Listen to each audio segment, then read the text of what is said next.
My next guess is quite simple. The biggest action... Don't show me it. He's the biggest action movie star the world has ever seen. He was Rocky. He is Rambo.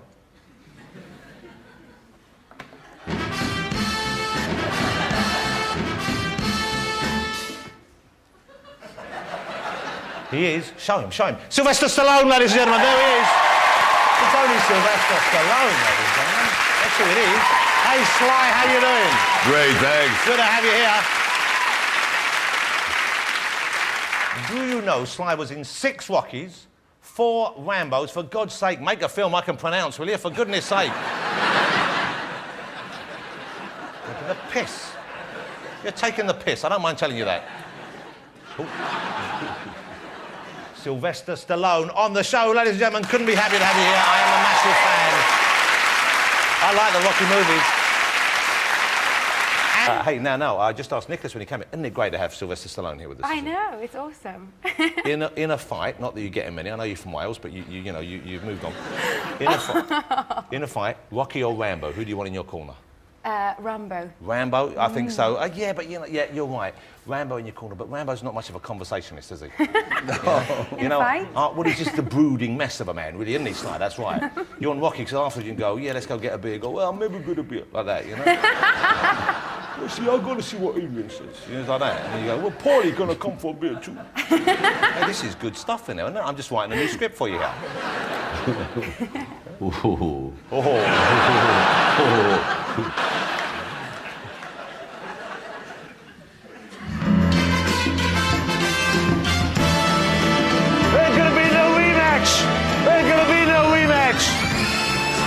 Remember that? Ain't gonna be no rematch! Adrian! That's enough of that. Sorry, he's back there on the set. Oh, you are so... I love the film, I'm doing it. Shall we get my final guest out? Yeah! I think we should. He's the world's greatest action hero. He needs no introduction from me. It's Sylvester Stallone!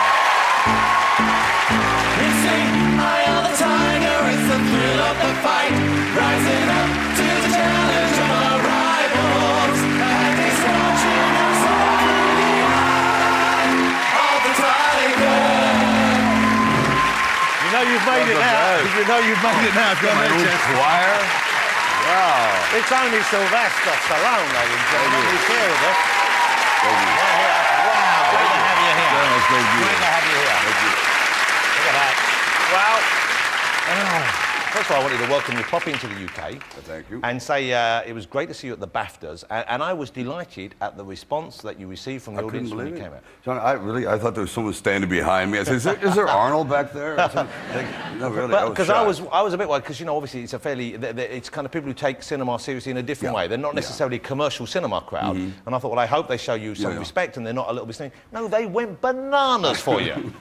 No, I was actually I was surprised, because I think that British cinema is fantastic, because what you fellas don't have in economy to make big action films, you make great stories, and now we can just put the action with the story. We got something going. Yeah, you just meet the two in the middle there. But I know you love British movies. You're a fan of British films and cinema in general. But when you travel around the world, what kind of reaction do you get normally? What do people want to talk to you about? Which of your films, which of your characters are they most keen to have you talk to them about? Well, I would definitely say it's probably Rambo, no doubt. Really, Rambo? Yeah, Rambo more than Rocky? Yeah, usually, like, Rocky is more in like America, but usually around the world, people come up and stab me and say, hi, Rambo, cut. You know, they're like, hi, how you doing? So that kind of a thing. So there's I don't know, more of a menace around the world. Yeah, the Rocky is more of a passive, but Rambo definitely is, for sure. Yeah, because Rocky, I guess, was quite a kind of not a soft, but quite a sensitive character. He is. Whereas Rambo is more of a tortured soul, and I guess people respond to that. Yeah, Rocky was more of a poet at heart. Okay, well, let's start with the Rocky movies then, because I love the Rocky movies. Okay. They're not all great. There's some great ones in there, okay. You know this to be true. Okay, give me your score out of 10 for each of your Rocky movies, Mr. Number 1. 10. I think so. I think we'd go 10 out of 10 for number 1. What an incredible movie. How many people came out of that thinking, I'm going to be a boxer now? Yeah. I caused more young Italians to get retarded than any human being. They came, everyone thought you could be a fighter. I said, no, it's a movie. Rocky number 2. I'd say about a 7.5. Yeah, I think you're being generous. Number 3. 3 I liked. 3 I have to go up to. I love 3. I have to go up to about 9. Because 3's the one where you got Mr. T in it, isn't it? Yeah, absolutely. That's a great film. 4. Toughest one of all, the hardest hitter, Dolph Lundgren. I have to give it like it. Well, a lot of montage. I give that about 7.5. Pretty good. I like that. I like the training sequence. He Yeah. uses high-tech training. Exactly. Rocky just drags a log behind him and chases a chicken. Eats rope. You gotta eat thunder. You gotta Crap thunder. No, it's the other way around. When you give me a slap, I'm stuck like this. Rocky 5. 0. No, was it that bad, Rocky 5? Yeah, it was bad. I don't remember it quite as bad as that. No, it's just, it was goose egg. I was definitely not there. That's one of the reason I wanted to do the last one. Because I said, you know, if you're going to end up on doing something, like, you can't, it was so bad, so off-key, that was the impetus to do the Rocky. And the last one actually wasn't called Rocky 6, it was Rocky Balboa. Yeah, which means the end. Yeah, so really, you wouldn't do another one? No, what am I going to do? We're not going to fight arthritis. How do I get that clogged artery? Yeah, my guy. You know, part of me is very glad to hear you say that, because I love the character, I love the journey I went on with him. Part of me also would love to see more. You know, if you kept making, I know I'd keep going to see him. How did you get back in such good shape for that? Because, you know, you're not as young as you once were. And I know I've seen some movies in between where you let yourself go a little bit. Yeah, you know, on Copland, I did. Actually, it was great just to let myself go. But I thought, it becomes like a habit, you know. It's like if you know you're running on fear, if you know you're going to be on film forever, it's kind of like it'll get you going to the gym. Normally, I would wake up in the morning, just brush my teeth with a cannoli and say happy, great, you know, just eat everything. But normally, when you have something that's driving you, you have to do it, and then afterwards you let it go. And how long did it take you to get back in shape? Because as you get older, it takes longer, doesn't it? Oh God, it's like every day. Yeah, it becomes like a habit every day. You're going to this gym, and I hate it. Believe me, I do. It's not like, oh, great, I can't wait to go in there and get a hernia. So when do you think you're going to relax and say, okay, you know what? Because you're obviously keeping yourself in shape now, and you kept yourself in shape for the Rambo movie, but. You know, I think it's kind of an occupational hazard now. It's pretty much what I do, and it's become a habit. And like so, I'll probably try to always stay in some decent shape. So you do some sort of workout, but maybe not as much to keep yourself. Oh no, like the last Rambo was brutal. That was a tough one. Okay, you know, I've seen the new Rambo movie. It's called Rambo 4. It's out. It's not. I would have thought you'd think they'd rush it out for Valentine's Day, but no, it's out next week. Why? Because they cut a few hearts out. It's a perfect date movie. You know, I loved it. Yeah. Hello, you know, and it kind of it's not a surprising movie as such, but it kind of feels like the character. It makes more sense now. Yeah. You know, and you directed this as well. Yeah, I did. No one else wanted the job. This is true. Snakes, centipedes, jungle. Yeah, where did you shoot it? It's meant to be near Burma. It's right on the across the Salween River from Burma, northern Thailand, and it deals with the Burmese situation. It's the longest running civil war in the world. 60 years it's been going on. So it was a very dangerous film to do because they didn't want it made. Yeah. And so, I mean, but the thing is, when you get more injured, I thought we'd get more injured doing the stunts. The thing is, you do the stunts, you get blown off a mountain, you roll down, you get covered in flame and this and that, and you know, avoid snakes. Then you get up and you trip going into your motorhome and chip your teeth. You know, I'm sorry, it's always after the stunt is when you get laid well, out. Well, because I guess you're relieved and you're not exactly right. But it's pretty intense. It must have been a pretty draining shoot because there's a lot of running, a lot of chasing, and just the conditions there. It's a very violent film. It's no question about it. It's what we call in America a hard R. Because a lot of films, and the action films are great, like The Bourne Identity, Bourne Supremacy, they're fantastic. But I thought, let's go back and do old school where it's just man on man, no stunts. We actually couldn't afford CGI. Yeah. So the snake is a snake, you know, the bomb's a bomb, and things like that. You just, you know, that's what it is. That's why I like it. But, you know, you said it's a violent movie, and it is ultra-violent. And part of me, you know, you want to see that in these kind of movies. I mean, well, it's a real war film, and I thought, you know, I can't soft pedal it. After you've seen Saving Private Ryan and Black Hawk Down, if you're going to do a war film, do it. Otherwise, just, you know. Because the earlier Rambos were pretty tough, pretty hardcore like that. They were kind of like angry hairdressers. You know, it's like, here he goes, he was at a headband, a tank top. You did look a bit buffed and a bit, there you go, there we go. Check that out, look at that. Oh, God. Now that, my friends, that's a feather cut right there, isn't it? You see this in Beverly Hills, actually. But now, what's That's good a is lie. your screen presence has changed. Obviously, you know, you're a little older now, you're a little thicker set now, and the character reflects that. Your screen presence, I think, it's almost like you've grown into that character. Yeah, I have. I thought if I'm going to do this, I cannot make it more of like a vain thing. So I don't go around in tank tops, and he is thicker. He's kind of like this beast of burden. He's self-imposed, living in the jungle for 20 years. Now, let's talk. How many people do you think that you personally, as John Rambo in this film, get to dispatch? How many people do you kill? Well, you know, population has gone up in the world since it was so. And in fairness, probably about 300-400. But 300-400, okay. It's easy, 300-400, and you see most of them. But they deserved it. Yeah. They did. I swear, they did deserve it. Well, let's have a look. Before we go and talk about this, let's have a look. This is Rambo 4, and it's actually called Rambo 4, isn't it? Well, no, I don't know. Here they may call it John Rambo. John Rambo. Is it called John Rambo here? I don't know. Yeah. You're in charge. You can Well, do what you want. It was a Rambo in America, John Rambo here. John Rambo. Rambo Okay. 4 on this show. Okay. Well, whatever you call it, it's the latest Rambo movie. And do you think the last one, or would you go back to this character? No, this one I'd love to go back to. Yeah. I'm glad to hear you say that. It's like losing. You don't get an opportunity to play this kind of character very often. I mean, at first, in the beginning of my career, I said, oh, it's kind of a stigma and a stereotype. Now, I'm really proud to have been lucky enough to have this. It opens on the 22nd. Have a look at this. You want a night out where you see a lot of bad guys being dealt with? That's the way to go. So hold on. We have a list of the deaths in the Rambo movies that we think this is very accurate. In First Blood 1, okay, number 1, there's one death every 94 minutes. They reckon. You only kill one guy in Rambo in the First Blood. Small budget. Okay. First Blood Part 2, 67. Now we're talking. There's a leap. One death every 87 seconds. Time of first death, 33 minutes in. You got to wait for it. Rambo 3. Rambo 3. 108 deaths. One death every 56 seconds. Time of first death, 41 minutes. Rambo, deaths, 236. One death every 23 seconds. Now we're talking. Time of first death, 3 minutes, 20 seconds. No hanging around with that one. Don't arrive late, you'll miss one of them. Right? So you might do more. You would consider going back, because I feel this story, you could tell more. You could, because now he's back. Well, we don't want to say the ending, but there is. I'm telling you, it's very hard to find a character that kind of represents the loner, the outcast, the fellow who did his job for his country, and the country turns his back on him. Which is kind of timely. It's always been timely, exactly. I guess, but it seems more so nowadays. It is timely. Yeah. It is. 10 years ago, I don't think it would have been right, and it was a long shot to do it. And I knew, people make jokes about it, but I said if the story's good and the Burmese situation is something real, it may work. We have on the show next week. I like to think of the English version of Rambo, a fellow called Bruce Forsyth. Now he's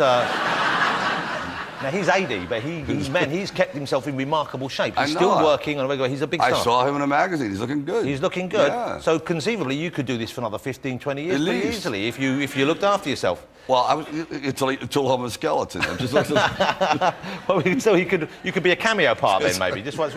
Let me ask you about your writing, because you've always written, and one of the things I've always admired about Mr. Stallone is he didn't wait for his opportunities to come his way. He created them for himself. You were out there working, you were writing ideas, and you wrote the first Rocky movie, of course. Yeah, I didn't have much time. There was an opportunity. I went in there actually as a job as an actor, and they said, well, no, you're not going to get it. And on the way out, I said, and I write a little bit too. Well, if you have anything, so I didn't have anything. So the opportunity was open, and I ran home, and I thought about what would it be like, Everyone's got a Rocky kind of story. And I thought about Rocky Marciano. I started writing, and a few days later, I had a semblance of a script, but it's a good enough idea to get my foot back in the door. I mean, people say, well, you wrote it in 3 days. No, I wrote a thing in 3 days. So you had the idea exactly in 3 days, more or less. Exactly and then you went and polished it. Yeah, maybe 10%. And how hard was it to then sell it? And how hard was it for you to hang on to the role? That was the hardest part, because they said, let me explain something to you, Mr. Stallone. You're a zero.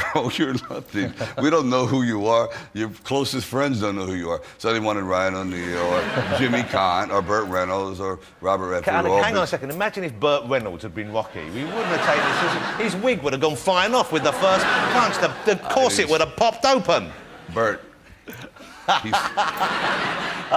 Your life itself, it seems you've never written your autobiography, have you? You've never sat down. No, I can't. I mean, I couldn't tell the truth. Why not? Because I'd be killed.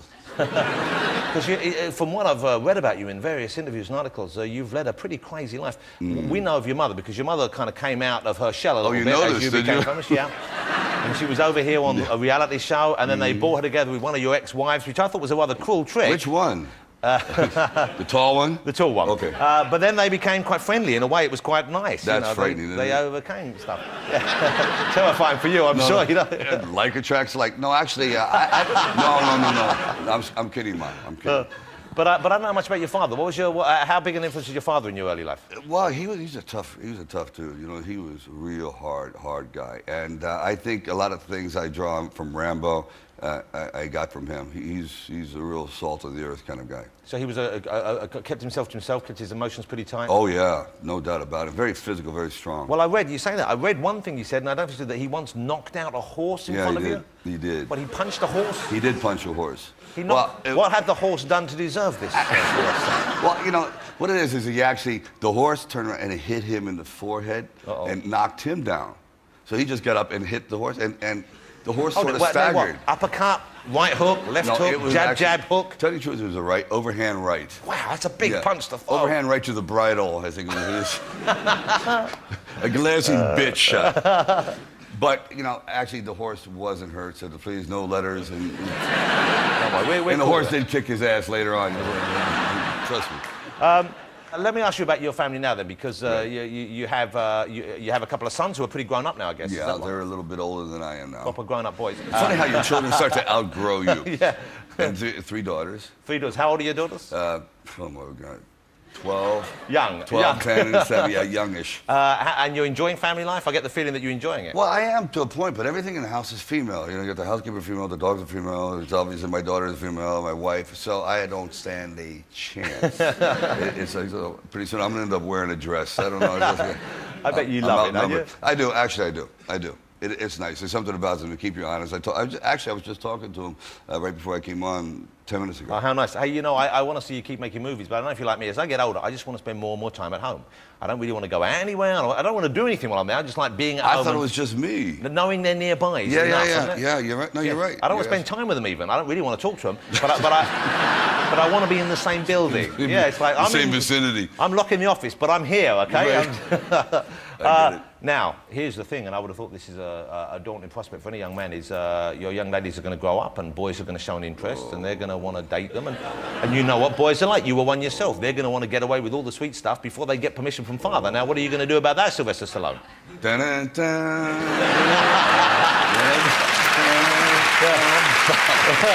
Here's the deal. There's a little guy, he's 15, he's come to our stage mission, he presses the doorbell. You